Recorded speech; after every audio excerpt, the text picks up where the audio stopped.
This is Weirdly Enough, your regular podcast for strange stories and amazing facts, delivered straight to your favorite podcast directory and at weirdlyenough.com. Now, here are your hosts, Andy and Len. Well, that's right, we're back again. It seems like no time at all since we were talking about the Hollow Earth. I'm Andy Kane and I'm joined by my good friend Len Johnson. Len Johnson, good to have you with us. Last week, Hollow Earth, or last time we looked at it, everybody seemed to be fascinated by Hollow Earth. Yeah, it's a pretty fascinating subject. Today, what are we going to be covering? We're looking at Micronations. Micronations. Which are basically tiny little countries. Oh, right. Like Ballybean. Only people in East Belfast will know what I mean. Yeah, that's the independent republic of Ballybean. Yeah. Remember to subscribe through the socials. We're on facebook.com/Weirdly Enough Podcast. On Twitter, Weirdly Enough PC, and Weirdly Enough Podcast on Instagram. Our website's going to catalogue all those podcast episodes at weirdlyenough.com. You can search and subscribe using your favourite podcast directory for Weirdly Enough.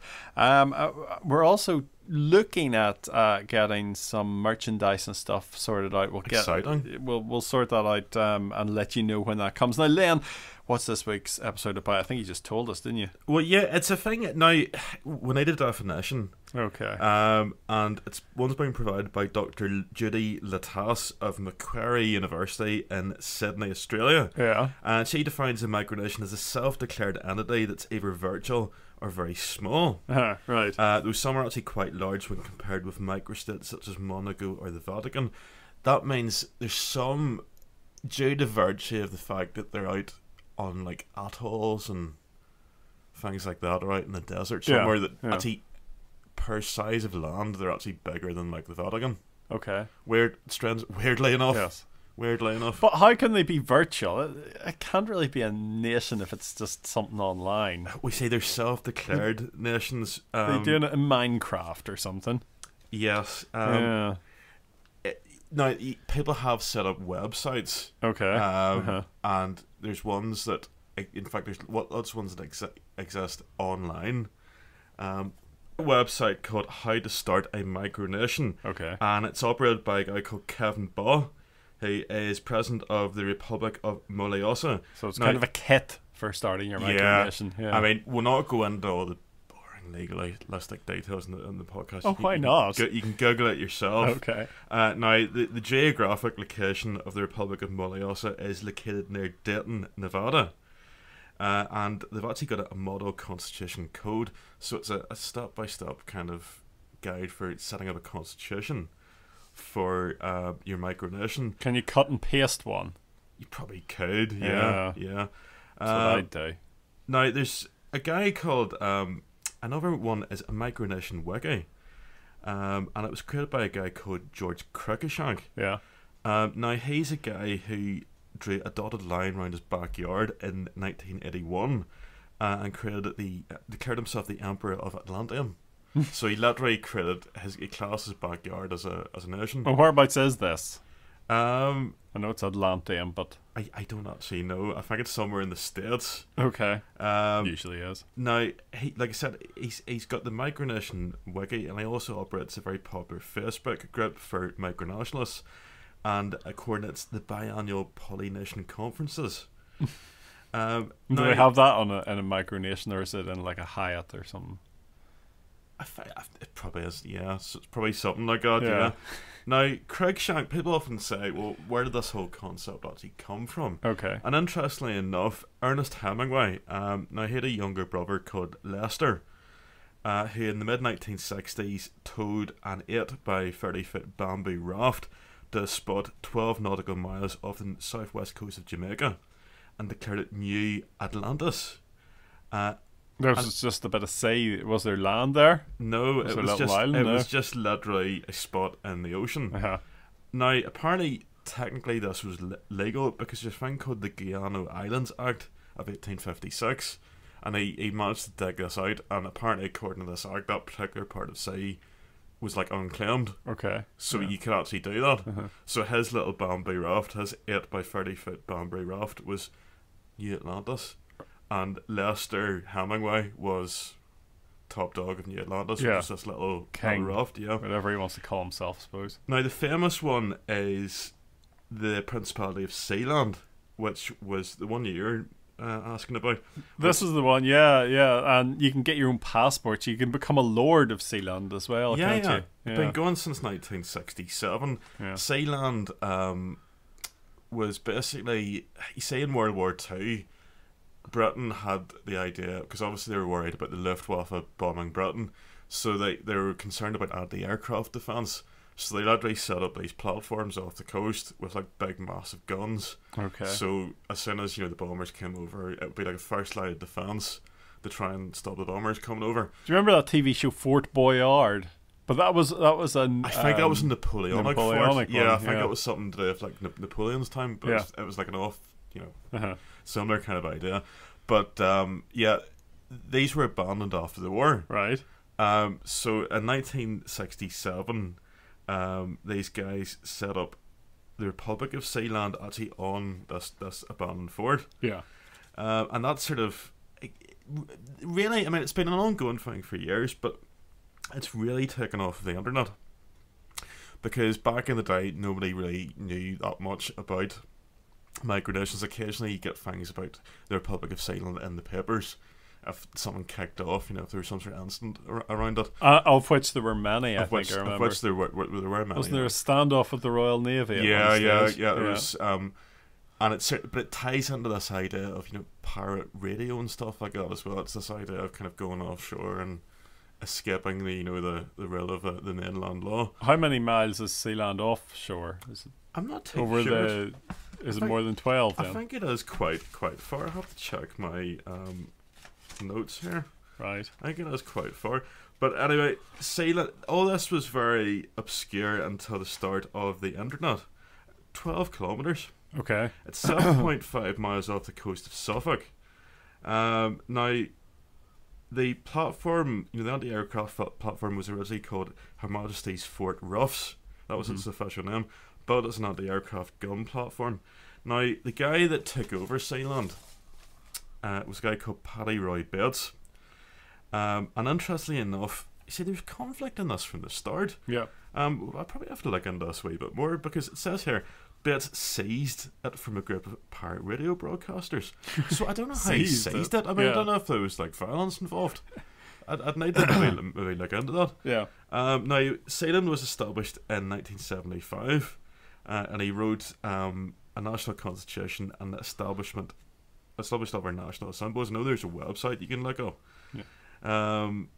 Now, interestingly enough, the United Nations Convention on the Law of the Sea, which has been enforced since 1994, says artificial islands, installations and structures do not possess the status of islands.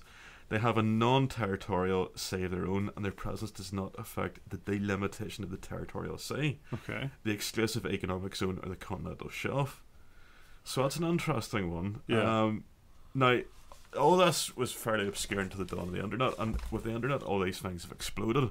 There seems to be more and more. You notice on Twitter, there's a whole lot of people who do this whole Micronations thing, and there's also, efforts by, for example, there's a thing called the Seasteading Institute, and it was founded by Patrick Freeman and Peter Thiel, who was the PayPal co-founder, and they're looking towards the creation of autonomous seasteads, which is a similar idea to Sealand, only maybe on a larger scale, where actual communities would be living off sea and their own like autonomous kind of nations. Now, there's also a thing called Asgardia, which is also known as the Space Kingdom of Asgardia, and these Asgardia. Asgardia, and they've been already launched a satellite into Earth orbit, and they refer to themselves as Asgardians, and have given their satellite the name Asgardia 1. And it was founded by a guy called Igor Asherbelli. He was a founder of the Aerospace International Research Centre. He proposed the establishment of this thing on the 12th of October 2016. And now this is like something like James Bond. If you ever remember the film Moonraker, it's definitely a bit like Moonraker. This guy says he wants to basically set up a community on a big space station in space. Right. they reckon it's going to cost $100 billion to build. Yeah. And flights to it are going to cost over $40 million per launch. So they're crowdfunding this colony in orbit. It's going to be like just a massive space station then. With like a whole lot of goals, such as shielding the Earth from asteroids. I don't really know how they're going to do that. Well, with all that money, they can find a way, I'm sure. And they're looking to use it as a launch pad for a moon base. Right. So they're looking to kind of colonize the moon eventually. Yeah. So that's like an ongoing project. There's strange ones here, like a spiritual one is the Global Country of World Peace, and that was started by the Maharishi Mahesh Yogi, the founder of Transcendental Meditation, on October 7th, 2000. It's a non-profit organisation that claims to promote transcendental meditation, education, and they want to build buildings for peace. Okay. Buildings for peace in the world's major city. Now, it's an interesting one, because, again, when we look at micronations, you can subdivide them, because there's ones that have territory. Yes. Like the guy with the yard. Yeah, and Sealand and things like that. Which is actual concrete territory. Then you have ones that are, I would call them micronations of concepts, like this country of world peace, because you can't actually go to the country of world. It's not like a physical thing. Like, it's like in the minds of everybody that kind of believe in it, if that makes any sense. See, that does my head in, to be honest. Yeah. I like the ones that are physical, but... Yeah, so you can't go to you can't, like you can go to Sealand, like you could go to Sealand tomorrow, and there's a physical thing you can visit. Okay. Or you can visit the guy's backyard. It's like a physical thing. And then there's the ones that they're kind of on the internet, or they're in people's heads. Like there's one. The more you look into it, it fascinates me. Art is a big thing in this. Art projects. Yeah. For example, there's one here. The Republic of Congo. Right. A physical one, a micronation located in a district of Vienna called the Prater, and it declared independence in 1976, and it was set up by an artist called Edwin Lippberger, and he had an argument with the council over building permits for a ball-shaped house which he had erected at Landesstrasse 4091. Everybody wants a ball-shaped house. Sweet, yeah. And he was actually sent to jail for 10 weeks over this ongoing dispute with the local council. In June 1982, the house was moved to Prater Park. And it's actually officially got a population of over 650 non-resident citizens, which is weird because the Republic's actually this house as a Republic. And obviously 650 people couldn't fit into it, but it's got 650 people who've signed up to become citizens of the Republic of Congo. So it's basically like your house. If you declared Andy's house the Republic of Andy's house, obviously you're not going to get 600 people stuffed into it, but say some guy from Australia could sign up and become an official citizen of the Republic. There's another one. Have you ever heard of a band called Lieback? No. They're like a Slovenian band. Yes, I've heard of them. Sort of electronic, very, very weird and arty and experimental. Okay. They do this whole thing. They formed in the 1980s. They satirise kind of totalitarian regimes and stuff and all the rest of it. But they're involved with a thing called the Neue Slowenische Kunst, aka NSK. And basically they set up, again, this idea of the virtual nation. The NSK doesn't actually have a physical territory. Yeah. But it issues passports. It's almost like a satire of, like North Korea or like a sort of tin-pot dictatorship. Okay. Though, oddly enough, now they've got their own postage stamps and passports. They've recorded a national anthem that they put in their album called Volk.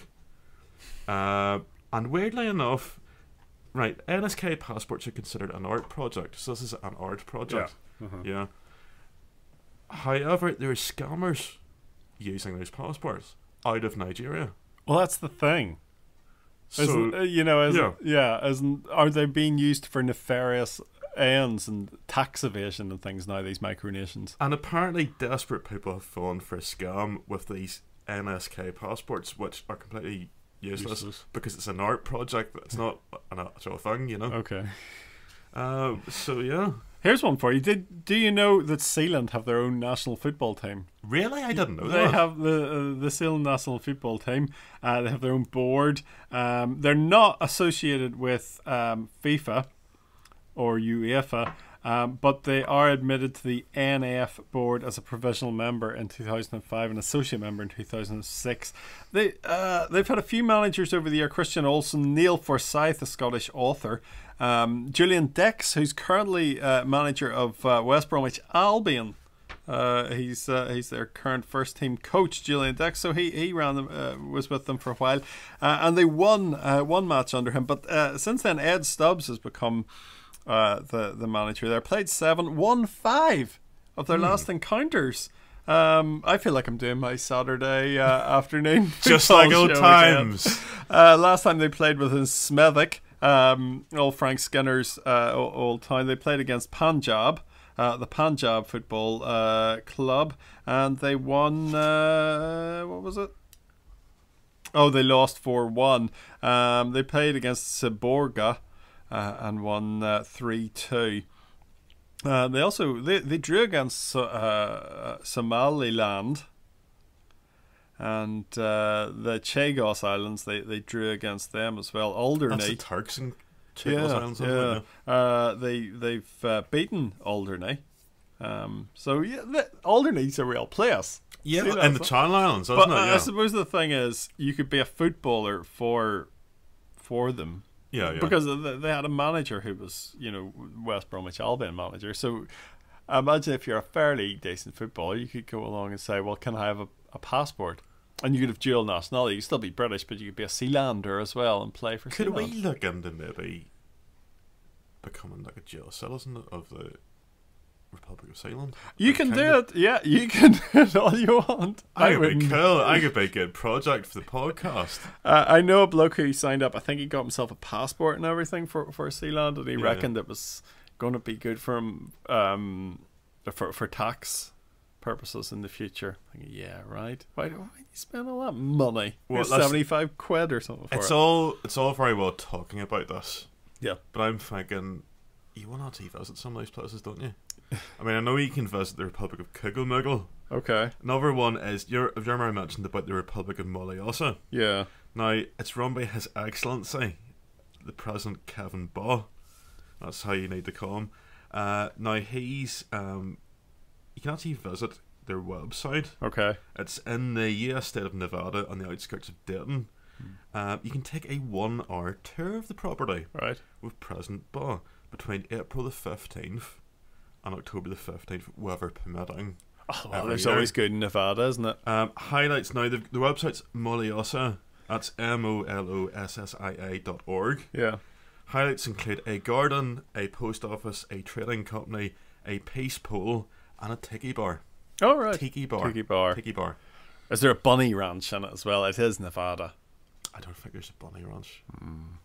I wouldn't be surprised. Are you talking like a bunny ranch as in rabbits? Or like one of those things that Louis Theroux does the shows about. Are you talking about, like, your man that used to hang around in like a dressing gown all day? Yeah. Your man? Sort of a bit like that. Yes. Well, thanks very much for listening. That's our main bit. We're going to come back in a little bit with TV, tell you about telly and stuff like that. Remember, you can email podcast@weirdlyenough.com if you want to get in touch with us. Remember that show, The League of Gentlemen? It must be a right while since that was on telly now, League of Gentlemen. We're talking maybe 20 years ago. That was a great show. I used to love that. Certainly early noughties. And the guys behind it, stalwarts of League of Gentlemen, Steve Pemberton and Rhys Shearsmith. I doubt they'll ever shake off the associations with the league. However, they've had this series. It's been on 4 series now. This is series 5, Inside Number 9. It's on BBC 2. First episode I've watched, and it goes inside a referee's changing rooms during an important match. Really, really good. If you haven't seen it yet, have a look at it. It's brilliant. It's always wonderfully dark comedy. You can grab older series of Inside Number 9 as well out on Netflix. That's well worth a look. Well, it's all kicking off over in Westminster, and I'm not just talking about Brexit. A fox has managed to evade security at Portcullis House. That's the one across the road from what they call Big Ben, which is really one of these Victoria urban Tower. foxes. It probably is an urban fox. He's in the Stormzy and that. Yeah. He's had a wander around the cafe in Portcullis House before taking an escalator to the 4th floor. Tory MP Julia Lopez tweeted, "Team Lopez just leaving Westminster office for the night and seeing a fox climbing the escalator into Portcullis House. We've seen some strange things in Parliament since 2017, but this tops it all." And the Right Honourable Member for Bristol East even had time to tweet a picture of the fox's calling card. Nice. And where did he get those printed? I mean, it did it. Oh, right. It did a whoopsie. A whoopsie, yes. Yeah, it wasn't like literally handing out little laminated from Mr. Fox And how did he get those printed? Brilliant. Epic bands. Nice. I'm being totally serious. Many studies show that whistling or singing while working is a great way to get the job done quickly, and it's possible that Justin Horak, a snowplough driver from Bozeman, Montana, may have had some musical inspiration. Justin's daughter convinced her dad to post a video to YouTube, and since then, County Plough Guy has attracted over 25,000 views. Here's a little bit of it.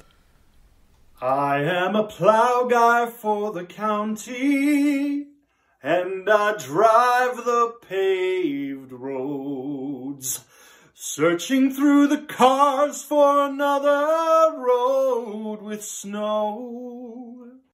So yeah, you hear what he's done there? Do you get what he's done there? Yes, he was like, that's like Wichita Linesman. Yeah, it's old Jimmy Webb. Wichita Linesman, made famous of course by Glenn Campbell. It's reminding drivers to slow down and be courteous to plough drivers, apparently, because he says he sometimes gets flicked the bird, which isn't very nice. He would do that. I know. Radio station bosses are starting to play the tune, and a country radio station in Bozeman has even wanting Justin to re-record his song with instruments. So there you go. Excellent, excellent. Here's a fella, Owen O'Fagan. He's an Irish hospital clerk from Donegal, but he likes nothing more than spending his days with a telescopic lens on the banks of Loch Ness. He's a Nessie spotter, and he spends any time he can looking for the monster. You can go to a website now. There's a Loch Ness webcam, and that's what Owen's done. He's gone to this webcam, he's watched through all the footage, and he has seen the monster. It pays off. He claims he's spotted Nessie 6 times, 4 of those times being the last year.